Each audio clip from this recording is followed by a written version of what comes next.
Good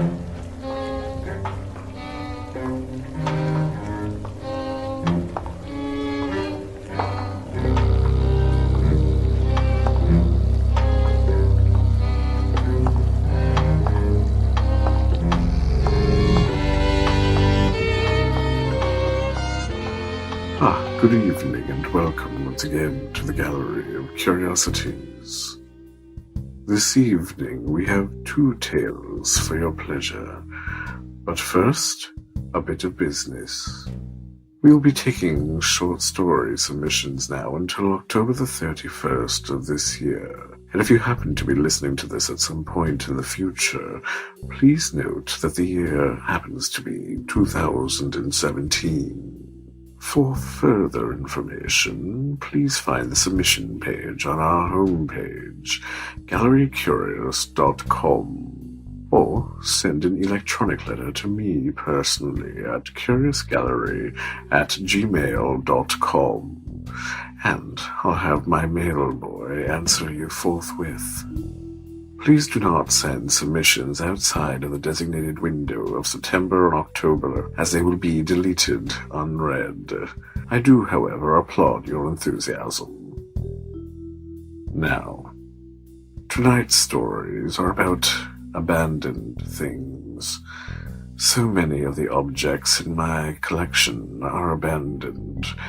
Some are quite ancient, and it would be rather alarming if their owners were still around to collect. Our first story comes to us from Laura E. Price. It will be read for us by Miss Sarah Heiner, a proud resident of the flyover land of Minnesota, where she resides with more books than she knows what to do with. Safe as Houses by Laura E. Price. There was a house where no one lived, that no one ever looked at when they went by. But I did. It seemed to straighten when I passed, though it didn't move because it is, of course, a house. If it were a person, I think it would have been fixing its tie, smoothing down its skirt, checking its hair in the mirror before turning to me, hopeful, bouncing, wild-eyed, and winsome as I approached. I watched it from the sidewalk as I went by, peering through the overgrown bushes that bordered its front yard, followed the lines of its roof and walls with my eyes. It whispered to me, waited for me, patient, waited always for me and for no one else. And one day, finally, I pushed through the front yard gate, walked up the cracking path, and climbed the 3 brick stairs to the sagging porch, which dipped even further under my feet with an alarming creak. The door opened at my merest, slightest fingertip touch. I stepped inside, and here we are. The house keeps me safe from its ghosts, muffles their mutters and their screams, traps them in its rooms and in its walls with its rats. There are doors that I cannot open, yes. The corners do indeed hold deeper shadows than they ought. There are bones that the house can't hide, piled at the foot of the stairs. It is sorry that I have to see them. Up those stairs, at the end of a long hallway, there is a room with a rocking chair and a bed. It was made up but full of dust when I found it. It's mine now. The house feeds me what it can, sawdust and cobwebs and odd bits of fungus. It whispers to me when I pace its halls, when the pain in my stomach makes me cringe in my bed, when the shadows creep closer than usual. The house murmurs endearments, entreaties, warnings, and I do my best to heed them. It loves me, after all. It wants to keep me safe.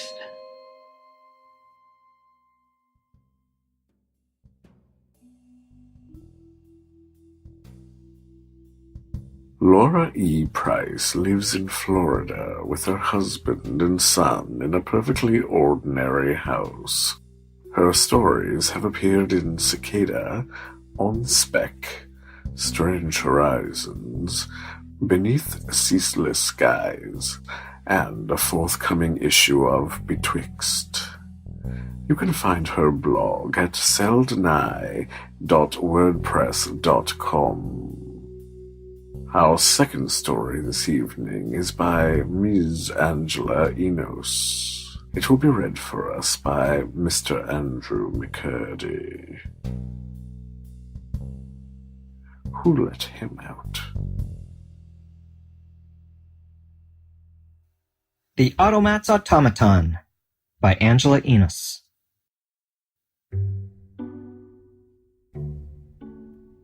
The mechanical man thought he must have been created in the Automat. The only other person who had been present at his activation when his copper and tin mind had whirred to life had been Max. Dear, kind Max, who had been his friend and had entrusted the mechanical man with the keeping of his greatest masterpiece. A tributary tomb of ether-eaten treasures, he had called it once. Whatever that was. The mechanical man was not sure, but he liked the way Max's words were as fantastical as his ideas. Max must have built him too, he figured. It made sense, because Max had built everything. It had been his job, and when it was finished, he had left. The Automat had needed an automaton to keep things in order, so Max had invented one. He thought of things like that. Max had been good company. He had even named the automaton Otto. It was clever, Max had told Otto before christening him with machine oil. A good name. Otto didn't remember ever having left the Automat. He wasn't even quite sure where it was located. Anywhere? Everywhere? Here? There were no windows, so he never knew for certain if it was day or night out.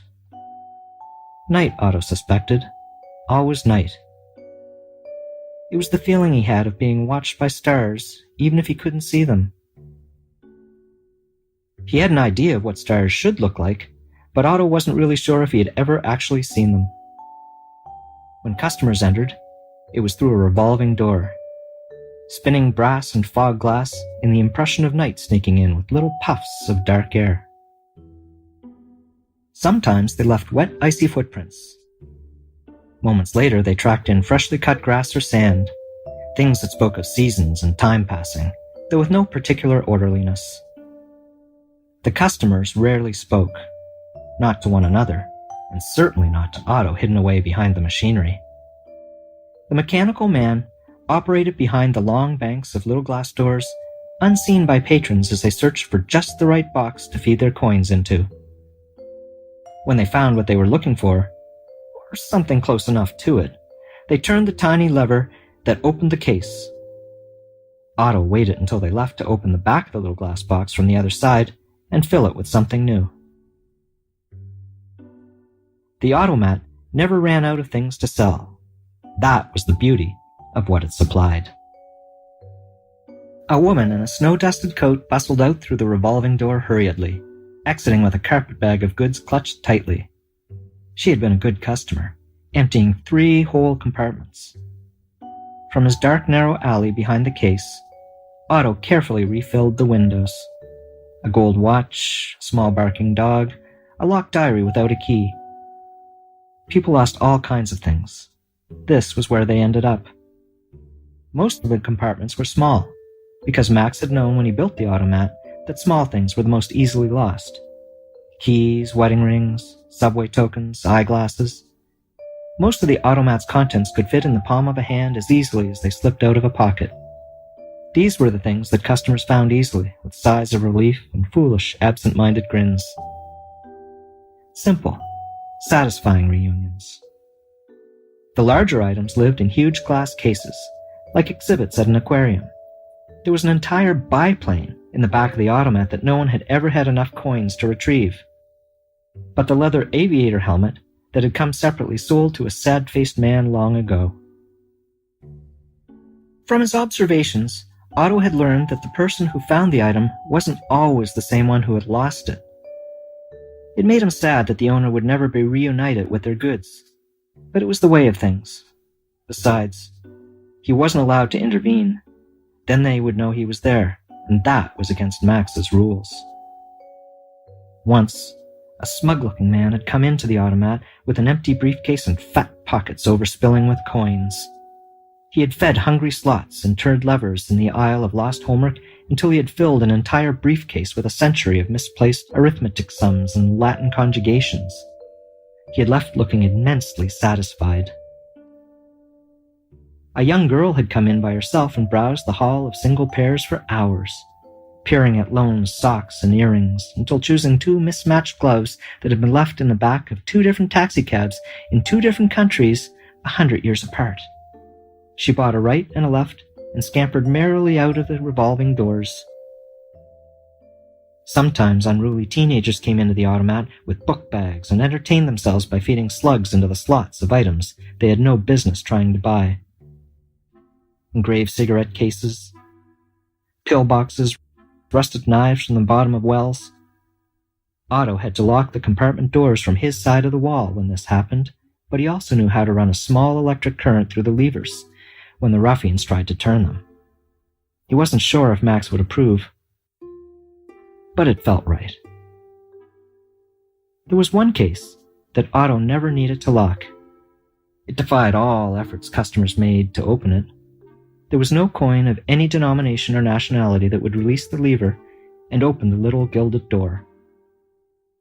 It was labeled as the brain of a prominent scientist, but its secrets were forever hidden away behind the Automat's window. Otto wondered if the scientist had lost her mind before or after it had been removed from her skull. Most of the time, customers kept their heads down and searched the cases with great intention. They had come looking for something specific. Sometimes they found it and wept. Other times they didn't, and they laughed with joy. The coins fell into little reservoirs that peppered Otto's side of the wall. He collected them in the same barrels that the lost things arrived in, nailing the lids on tight when they were full, and putting them back into the vast freight elevator that brought them to him. Otto didn't know where the elevator led or who delivered the barrels. Max hadn't ever told him, and he hadn't ever been taught to ask. Otto dusted the lost things when there were no customers, looking at them and wondering who they belonged to.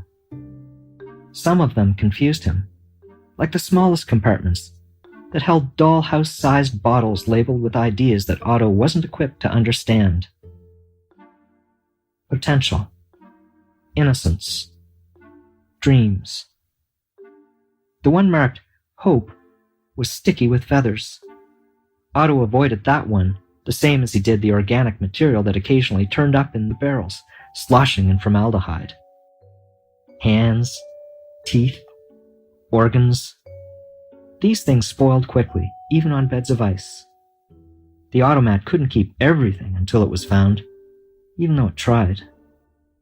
There were limits to how long some things could be lost before they disappeared forever. Some things an owner must learn to live without.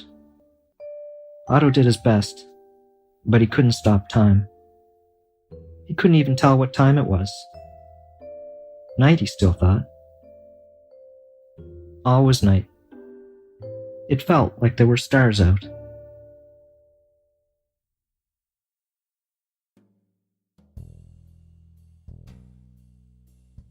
Angela Enos writes fiction and other oddities that have been published in Cast of Wonders, FLAPPERHOUSE, Feasibility Fiction, Nonbinary Reviews, Alphanumeric, Bloodbond, and Body Parts magazine. When not writing, she makes art and theater across the US.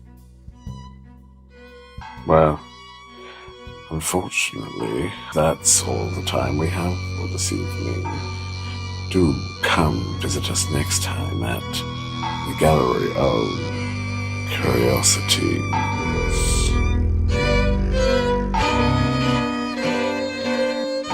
Gallery of Curiosities is produced under a Creative Commons International 4.0 non-commercial attribution, no derivatives license, which, as always, means don't sell it, change it, or make a transcript. Do leave us a comment, though, on Facebook, Patreon, WordPress, or Twitter, or write to us at curiousgallery@gmail.com and spill your guts.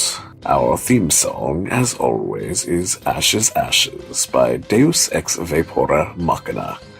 My chorus is Walking Along by Kevin MacLeod. This episode was released in July of 2017. Don't be fooled by the date of September on the package.